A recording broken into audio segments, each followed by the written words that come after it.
चलिए फिर हम नेक्स्ट टॉपिक पे आते हैं। अगर मैं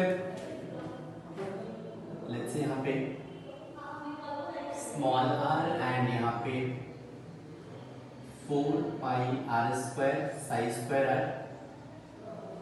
इसका ग्राफ प्लॉट करूँ। लेट्स से मैं 3 ग्राफ ले लेता हूँ, ठीक ना। एक ये है, दूसरा ये है एंड थर्ड ग्राफ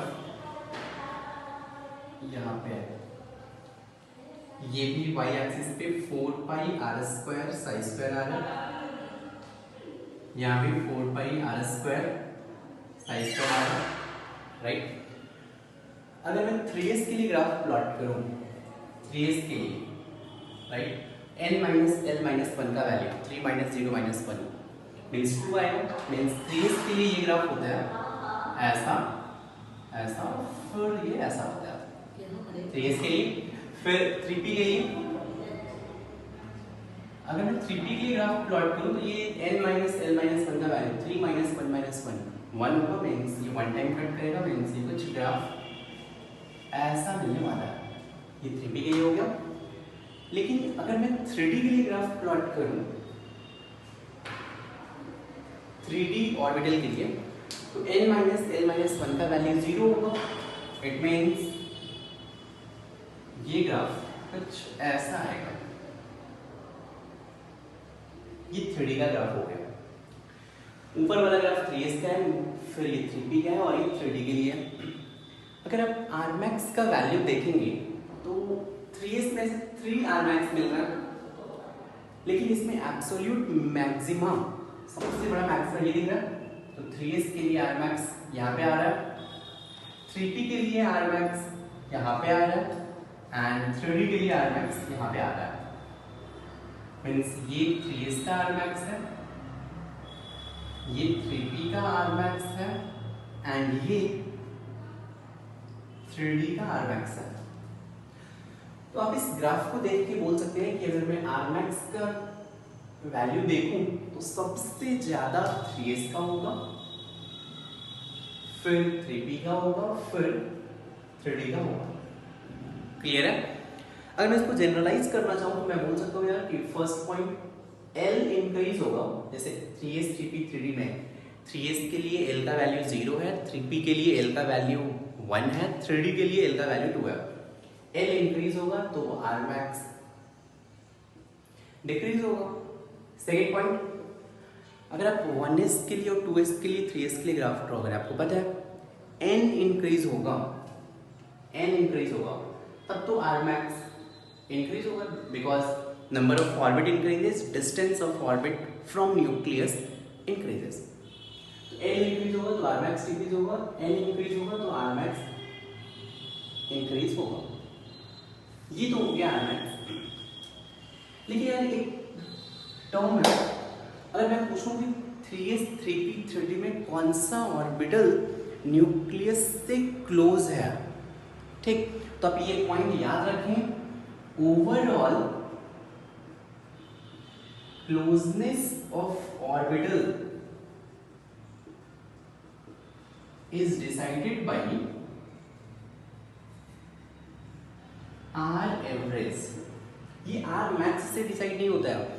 तो कौन सा ऑर्बिटल मीन्स किस ऑर्बिटल में इलेक्ट्रॉन न्यूक्लियस से सबसे क्लोज है, ये आप Rmax से डिसाइड मत करो, आपको डिसाइड करना पड़ेगा R एवरेज से। मतलब अगर आप सिर्फ Rmax का डेटा देखते तो 3s में इलेक्ट्रॉन आप बोल सकते हैं मैक्सिमम डिस्टेंस पे न्यूक्लियस से बहुत ज़्यादा डिस्टेंस पे इलेक्ट्रॉन रहेगा। 3d में इलेक्ट्रॉन न्यूक्लियस के पास में है, आप ऐसा कंक्लूड कर सकते थे। लेकिन Rmax से क्लोजनेस ऑफ ऑर्बिटल डिसाइड नहीं होता है, क्लोजनेस ऑफ ऑर्बिटल डिसाइड होता है R एवरेज से, ठीक। मतलब आप इसको यूँ समझें कि जैसे मान लीजिए कि आपके पास लेट्स से अमरावती में 3 स्कूल हैं। एक लेट्स से मान लेते हैं होली क्रॉस है, और सेकंड मान लेते हैं ध्यान माता है, और पता नहीं देखना जो भी है लेट्स से कुछ भी, और तीसरा मान लेते हैं कोई और school of scholars SOS।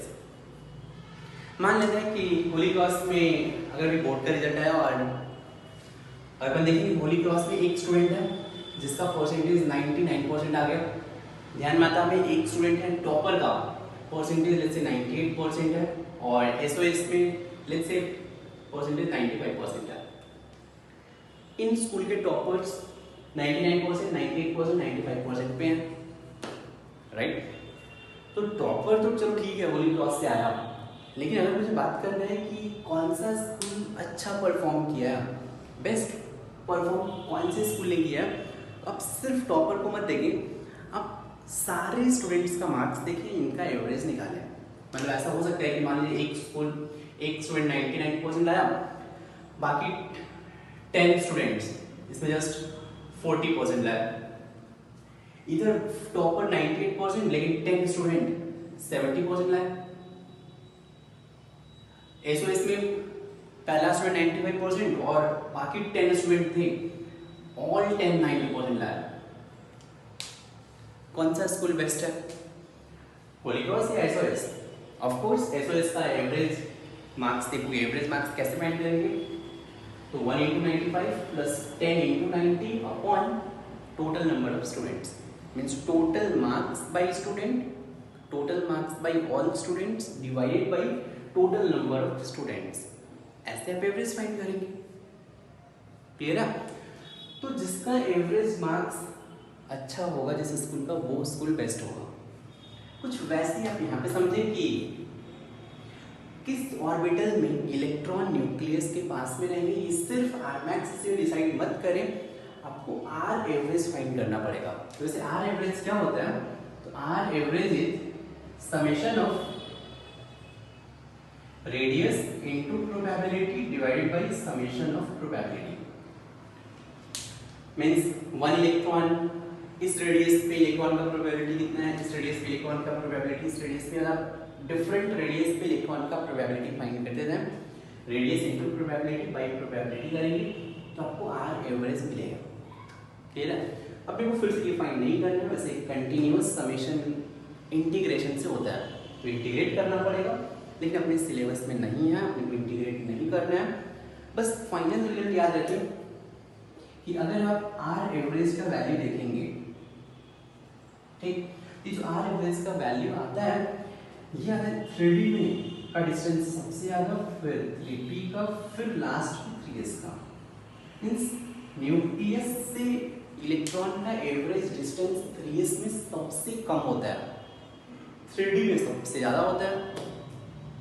It means electron nucleus के पास में कौन से ऑर्बिटल में रहेगा, तो 3s में रहेगा, फिर 3D में सबसे दूर रहेगा। क्लियर रहेगा? तो नोट करिए पॉइंट और ये लिखिए कि अब जल्दी से नोट करें और पॉइंट लिखें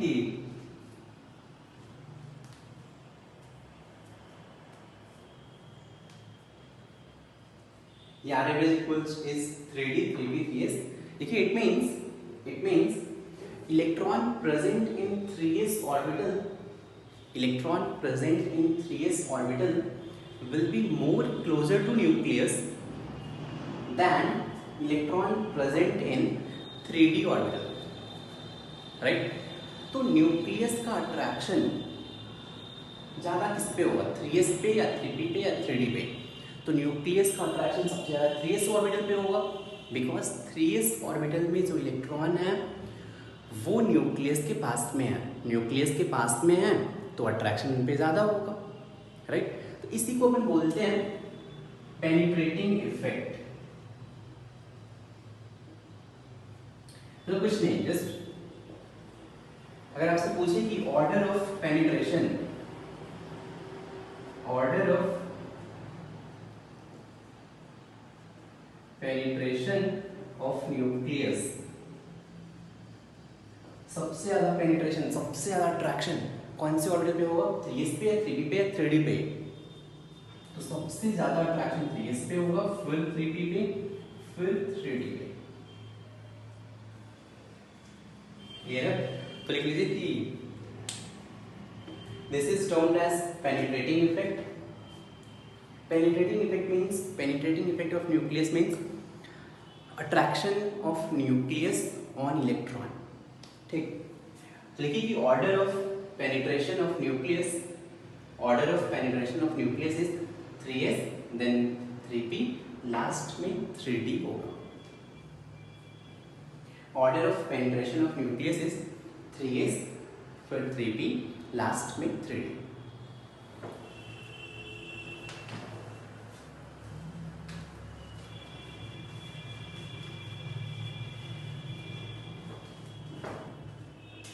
नेक्स्ट में आते हैं heading analysis of angular part of wave function. अभी तक हमने radial part of wave function का एनालिसिस किया, अब बात कर लेते हैं हम angular part of wave function के बारे में, राइट। देखो यार, इस ऑर्बिटल का शेप कैसा होता है, स्फेरिकल होता है। पी ऑर्बिटल का शेप डम्बेल होता है। तो ये कहाँ से आया, तो अगर हम angular part of wave function का एनालिसिस करेंगे, इनका ग्राफ प्लॉट करेंगे 3D में, तो हमें इनका शेप मिलता है। Means angular part of wave function से हमें क्या मिलेगा, शेप ऑफ ऑर्बिटल मिलता है। तो लिखिए पॉइंट कि analysis of angular part of wave function, analysis of angular part of wave function gives shape of orbital, gives shape of orbital। मैं कुछ इक्वेशन लिखा हूँ, उसका ध्यान रखना।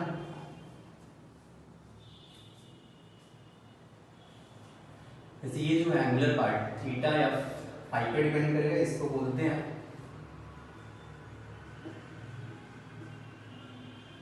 Angular part of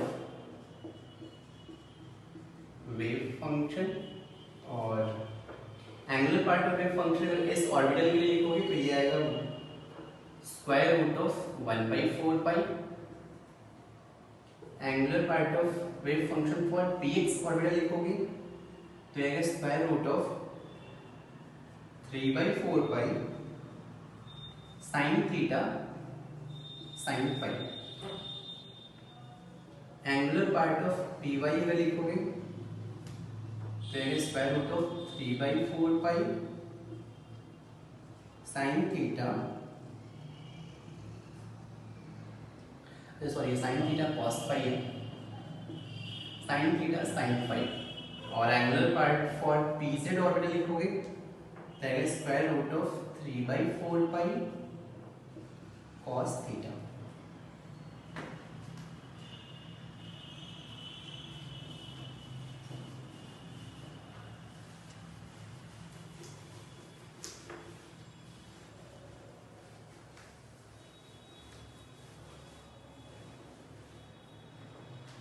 Similarly, the angular part for dz square लिखोगे तो ये आएगा square root of 5/16 pi 3 cos square theta -1। Angular part of dx square y square is square root of 15/4 pi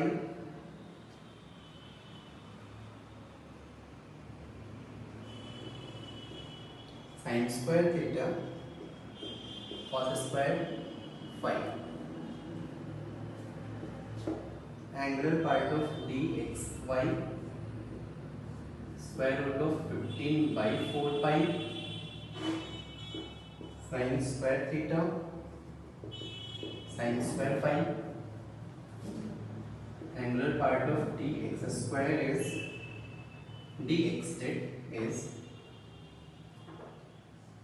square root of 15/4 pi